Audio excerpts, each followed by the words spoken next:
An interest, whatever its ambiguities, is at one and the same time a psychological and sociological concept, referring both to a felt advantage of an individual or group or of individuals, and to the objective structure of opportunity within which an individual or group moves.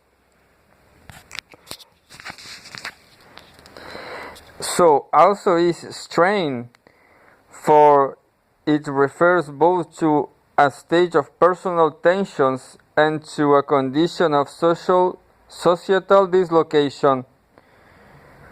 The difference is that with strain, both the motivational background and the social structural context are more systematically portrayed, as are their relations with one another.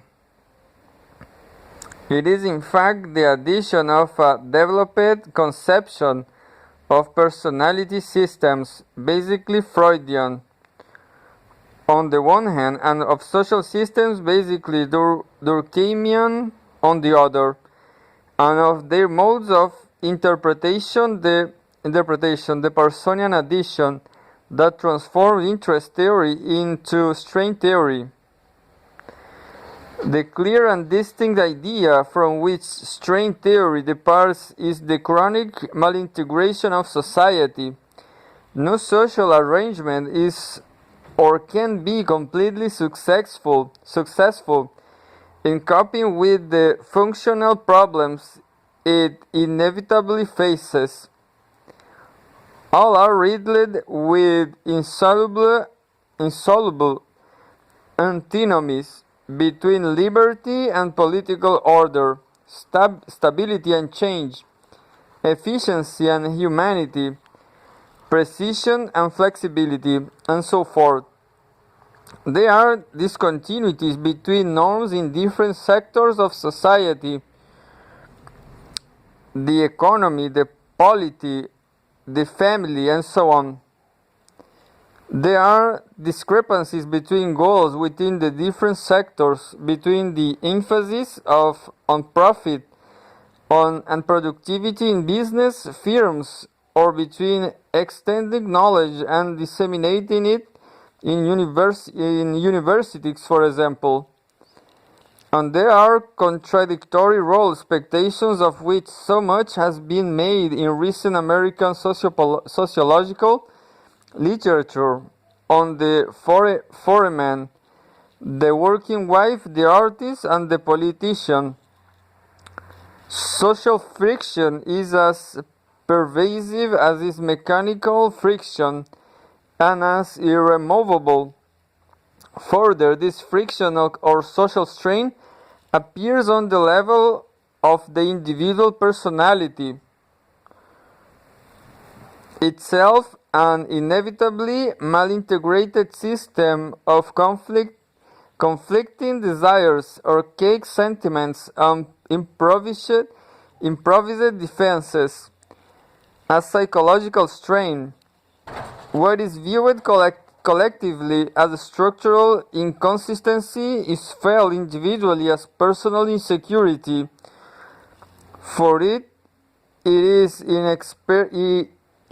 experience of the social actor that the imperfections of society and contradictions of character meet and exacerbate one another. But at the same time, the fact that both societies are personal and personality are, whatever their shortcomings, organized systems, rather than mere congeries of institutions or clusters of motives, means that the socio-psychological tensions they induce are also systematic, that the anxieties derived from social interactions have a form and order of their own. In the modern world, at least, most men live lives of patterned desperation, ideological thought, is then regarded as one sort of response to this desperation. Ideology is a patterned reaction to the patterned strains of a social role. It provides a symbolic outlet for emotional disturbances generated by social disequilibrium. And as one can assume that such disturbances are, at least in a general way, common to all or most occupants of a given role or social position, so ideological reactions to the disturbances will tend to be similar. A similarity only reinforced by the presumed commonalities in basic personality structure among members of a particular culture, class, or occupational category. The model here is not military but medical. An ideology is a malady. Sutton et al. Mention nail-sharing, alcoholism, psychosomatic disorders, and crotchet among the alternatives to it, and demands a diagnosis. The concept of strain is not in itself an explanation of ideological patterns, but a generalized label for the kinds of factors to look for in working out an explanation. But there is more to diagnosis, either medical or sociological, than the identification of pertinent strains. One understands symptoms not merely etymologically, but teleologically, in terms of the ways in which they act as mechanisms, however unavailing for dealing with the disturbances that have generated them.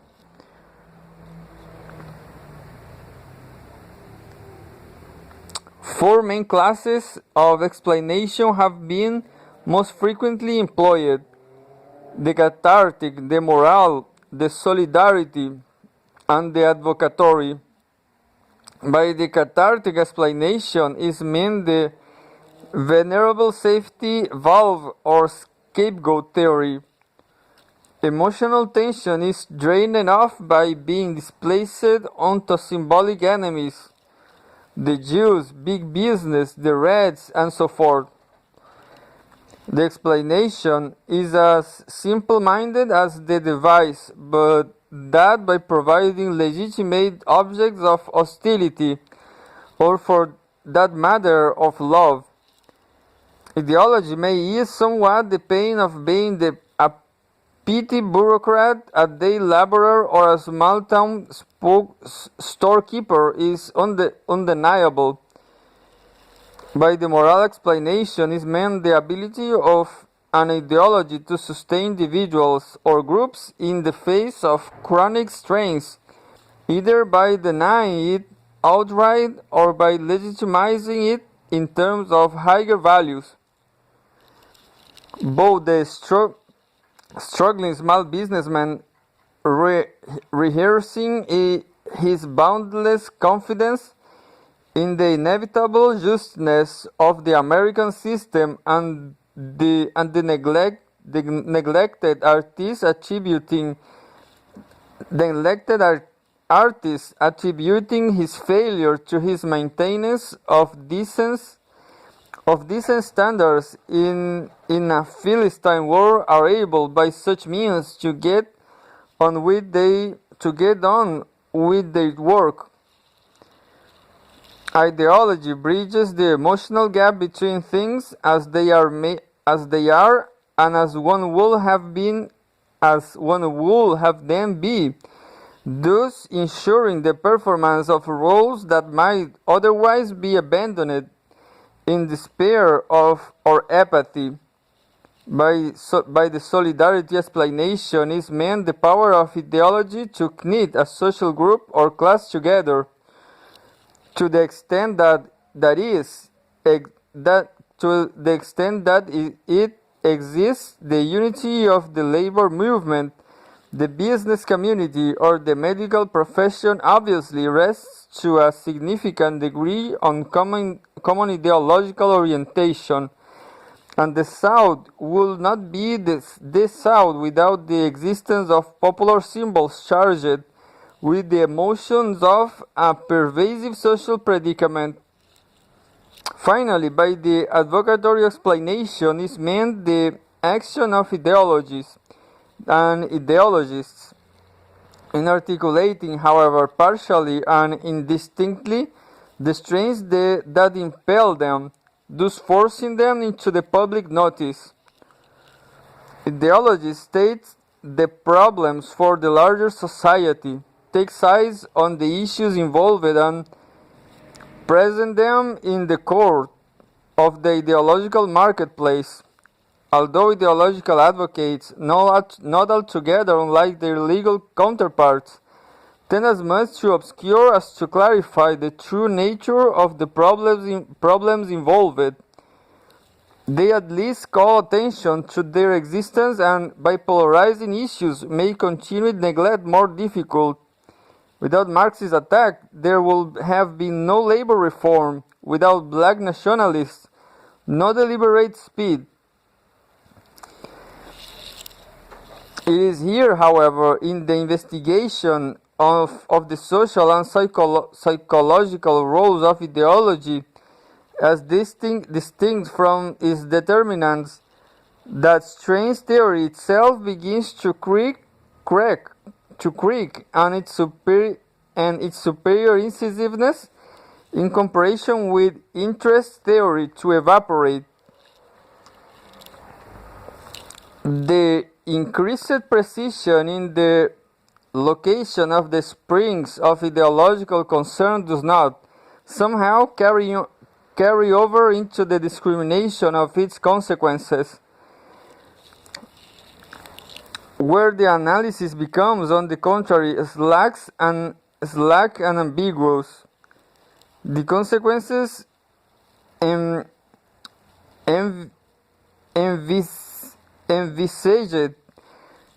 envisaged, no doubt genuine enough itself, seen almost evidentious by the accidental byproducts of an essentially non-rational, nearly automatic expressive process initially pointed in another direction, as when a man stopped in his toe cries an involuntary ouch, and incidentally vents his anger, signals his distress, and consoles himself in the sound of his own voice, whereas when caught in a subway crush, he issues a spontaneous damn of frustration, and hearing similar words from others gains a certain perverse sense of kinship with fellow sufferers. These defects, of course, can be found in much of the functional analysis in the social sciences, a pattern of behavior shaped by a certain set of forces turns out, by a plausible but nevertheless mysterious coincidence, to serve ends but tenuously related to those forces. A group of primitives sets out, in all honesty, to pray for rain, and ends by strengthening its social solidarity. A world politician sets out to get or remain near the true, and ends by mediating between unassimilated immigrant groups and an impersonal governmental bureaucracy. An ideologist sets out to air his grievances and finds himself contributing, through the diversionary power of his illusions, to the continued viability of the very system that drives him. The concept of latent function is usually invoked to paper over these anomalous state of affairs, but it rates names but it rather names the phenomenon whose reality is not in question that explain it, and the net result in that functional analysis, and not only those of ideology, remain hopelessly equivocal. The prairie bureaucrats' anti-Semitism may indeed give him something to do with the bottled anger generated in him by constant toiling to those he considers his intellectual inferiors, and so drains some of it away. But it may also simply increase his anger by providing him with something else about which to be impotently bitter. The neglected artist may better bear his popular failure by invoking the classical canons of his art, but such an invocation may so dramatize for him the gap between the possibilities of his environment and the demands of his vision as to make the game scene unworth the candle. Commonality of ideological perception may link men together, but it may also provide them, as the history of Marxian sectarism demonstrates, with a vocabulary by means of which to explore more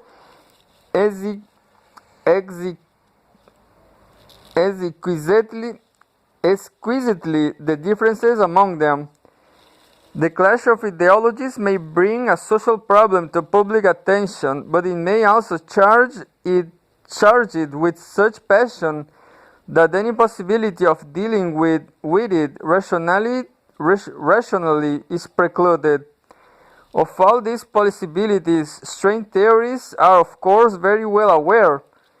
Indeed, they tend to stress negative outcomes and possibility rather more than the positive, and they but rarely think of ideology as more than a few demi stopgap, like nail showing. But the main point is that for all its subtlety is ferreting out the motives of ideological concern. Strange theories' analysis of the consequences of such concern remains crude, vacillatory, and evasive.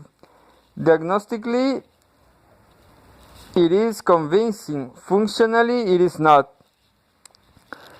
The reason for this weakness is the virtual absence in string theory, or in interest theory either, of anything more than the most rudimentary conception of the processes of symbolic formulation. There is a good deal of talk about emotions finding a symbolic outlet, or becoming attached to appropriate symbols, but very little idea of how the trick is really done. The link between the causes of ideology and its effect seems adventitious became to the connecting element, the autonomous process of symbolic formulation, spaces over a virtual silence. Both interest theory and string theory go directly from source analysis to consequence analysis without ever seriously examining the ideologies and systems of interacting symbols as patterns of interworking meanings. Themes are outlined, of course, among the contents analysis.